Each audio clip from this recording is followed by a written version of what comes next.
Hello, good evening, everybody. Welcome to the films that I watched this week. Don't think it's a very strong week in terms of quantity and quality. They're both kind of low. Anyway, we'll crack on. And the first film was Paradise, Hawaiian Style, an Elvis film from 1966. This time he's a helicopter pilot, wanted to do tours around the island. Really not very good. There's a couple of songs that I've always liked.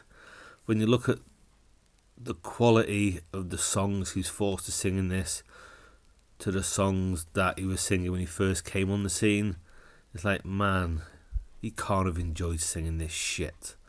I give it a 5. Then we watched Godzilla vs. Kong. Me and Soph watched Godzilla vs. Kong. The only Godzilla film she's seen is the first one, 2014, and she hasn't seen any King Kong film at all. I don't know why she hasn't seen King of the Monsters, but anyway, she wanted to watch this, and I thought, yeah, I'll watch it again. I'll watch it again with you. I like Godzilla vs. Kong.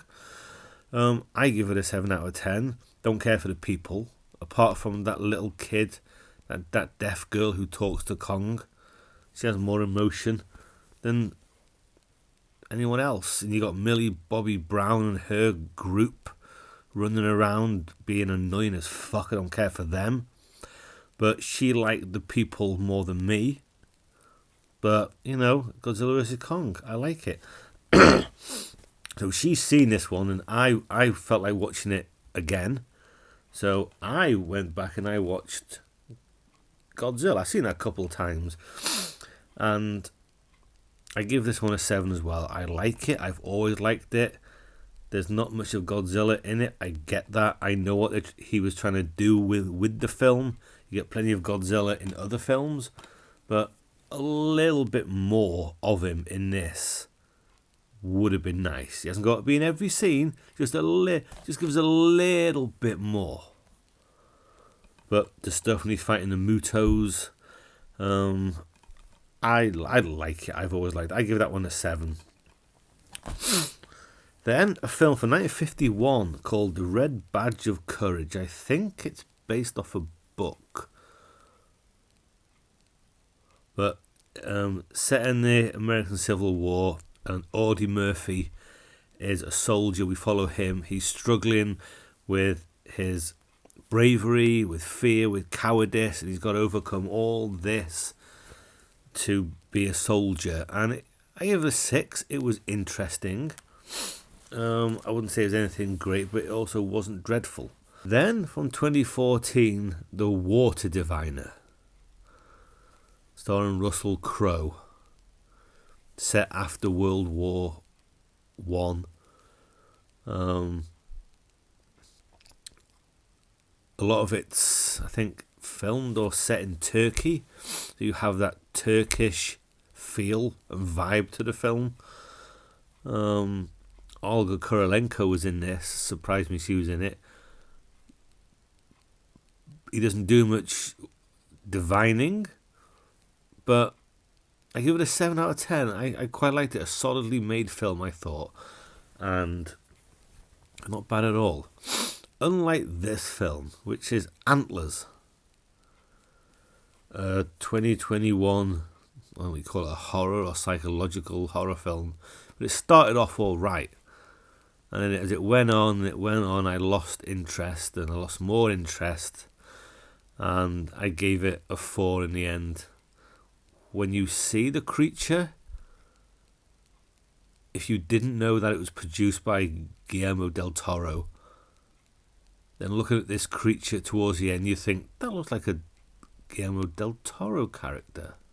Monster creature. But not great, a 4. First watch. Also a first watch from 2017, A Family Man. This has Gerard Butler, Willem Dafoe, and there's a couple of other people that I don't recognise anybody else in it. I didn't like Gerard Butler's character from the get-go.